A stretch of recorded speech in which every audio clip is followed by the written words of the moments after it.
دوای 20 ڕۆژی تر لە گۆڕەپانی سیاسی عێراق و هەرێمی کوردستان گۆڕانکاری ڕوودەدات، ئەویش بە ئەنجامدانی هەڵبژاردننی ئەنجومەنی نوێنەرانی عێراق.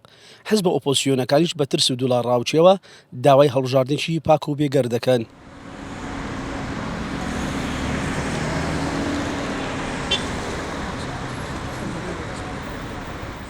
لە هەڵبژاردنەکانی ڕابردوو حزبە بچووکەکان و ئۆپۆزیسیۆن هەمیشە گلەی و ڕخنیان هەبوو کە ساختەکاری و دەستکاری دنگەکان دەکرێت. بەرپرسی مەکتەبی هەڵبژاردننی یەکگرتووی ئیسلامی کوردستان ڕای دەگەرێت کە بەهۆی یاسای نوێی هەڵبژاردن و سیستەمی دەنگدان ئەم جارە ساختەکاری قورسە بۆ ئەو لایەنانەی کە پێشتر ئەنجامیان دەدا، ئەویش بەهۆی بوونی سیستەمی بازنەیی. هەڵبژاردن دەبێت بە یاسا بە سیستم بە دەستگای سەرپەرشتیار یعنی کە کۆمیسیۆنە هەوڵدن خوڕقات کەم بکەنەوە، بەڵام لە هەمووی گرنگتر ئەوەیە ئێمە دەنگدەر هۆشیارکەینەوە کە بەشداری دەنگدەر گەورەترین گرێنتیە کە هێزە سیاسیەکان نەتوانن خوڕقات بکەن. بۆ هەڵبژاردننی ئەنجومەنی نوێنەرانی عێراق لە 83 بازنەدا 25 میلیۆن و 139,375 کەس لە سەرتاسەری عێراق بە هەرێمی کوردستانەوە مافی دەنگدانیان هەیە. بەرپرسی مەکتەبی هەڵبژاردننی کۆمەڵی دادگەری دەڵێت ڕاستە کۆمیسیۆن دڵنیایی پێداوین لەوەی ڕێگر دەبن لە ساختەکاری، بەڵام بەشداریکردنی بەرفراوانی دەنگدەران باشترین ڕێگریە.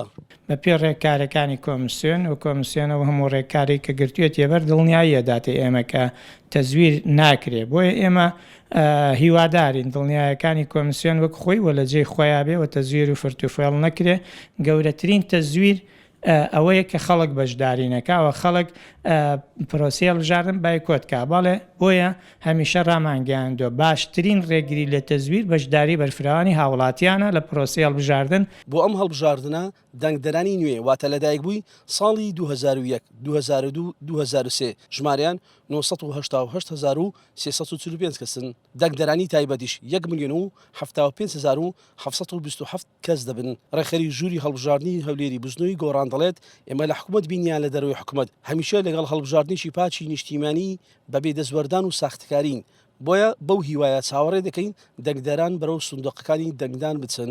بەڵێ وەکو ژووری هەڵبژاردننی گۆڕان یاخود با بڵێن چ لاگە لە حکوومەت دابین یاخود چ لە دەرەوەی حکوومەت دابین، ئێمە هەر لەگەڵ ئەوەی کەەوە هەڵبژاردنێک بکرێ نەزیهبی پاکبی یاری بە دەرەنجامەکانی نەکرێ لە بۆ هەڵبژاردننی ئەو جارش بەپێی قسەی نەتەوەی گرتووەکان و بەپێی قسەی لەژنەی فەنی کە هەوڵ دراوە زۆرترین ڕێگری بکرێت لە مەسالی تەزویری پێشمان وە بەشی هەرە زۆری ئەم قسانە ڕاستە، بۆیە داوا لە خەڵکەکەین بە گەرم و گۆڕی بستنە سەر سندوقەکانی دەنگدان و بەرداری پرۆسی هەڵبژاردن بکەن. لەم هەڵبژاردنە 120,126 ئاوارە مافی دەنگدانیان هەیە.